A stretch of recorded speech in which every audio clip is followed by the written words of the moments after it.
اللهم صل على رسوله أعوذ بالله من الشيطان الرجيم بسم الله الرحمن الرحيم والذي أرسل رسوله بالهدى ودين الحق ليظهره على الدين كله ولو كره المشركون قال النبي صلى الله عليه وسلم خير الهدي هدي محمد جامع মাদ্রাসা বার্ষিক বক্তৃতা সেমিনারের সম্মানিত সভাপতি মাথার দাসবৃন্দ, সম্মানিত স্টাফবৃন্দ, সামনে উপস্থিত ছাত্র ভাইরা, শুরুতেই আল্লাহ পাকের শুকরিয়া আদায় করি আলহামদুলিল্লাহ।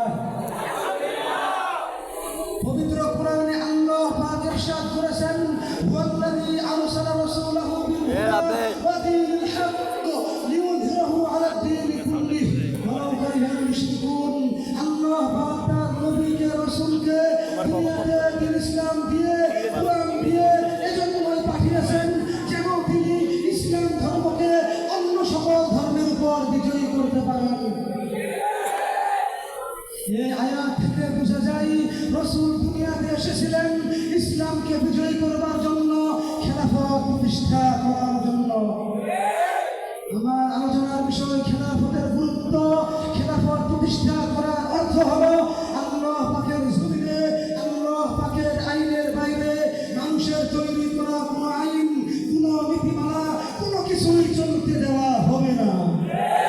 খেলাফতের সৈনিক তারা যারা খেলাফত প্রতিষ্ঠা করার জন্য জীবন বাজি রেখে মেহনত করবে আর খেলাফত কায়েমকারী আল্লাহ পাকের রহমতের উপর ভরসা করে আল্লাহ পাকের সাহায্য এবং বিজয় কামনা করবে, আল্লাহ পাকের কাছে সাহায্য চাইবে।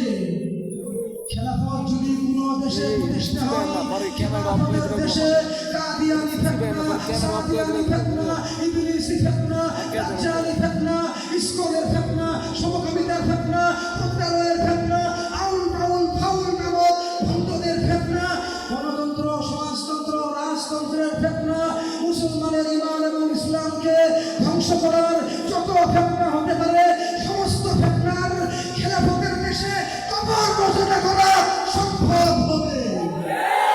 খেলাফতের দেশে প্রতিটি মানুষের হাতে হাতে তাদের ন্যায্য অধিকার পৌঁছে দেওয়া সম্ভব হবে। খেলাফত প্রতিষ্ঠা করা ছাড়া কুফরি সংবিধানের অধীনে থেকে কুফরি রাষ্ট্রে বসবাস করে রাষ্ট্রের প্রতিটি মানুষের হাতে হাতে তাদের ন্যায্য অধিকার পৌঁছে দেওয়া সম্ভব নয়। কাজেই হে মুসলমান, মানুষের অধিকার আদায়ের জন্য, খেলাফত প্রতিষ্ঠা করার জন্য আমাদেরকে দুটো কাজ করতে হবে। প্রথম কাজ, রাসূলের আদর্শ অনুযায়ী আল্লাহ পাকের গোলামি করে আল্লাহ পাকের কাছে সাহায্য এবং বিজয় চাইতে হবে।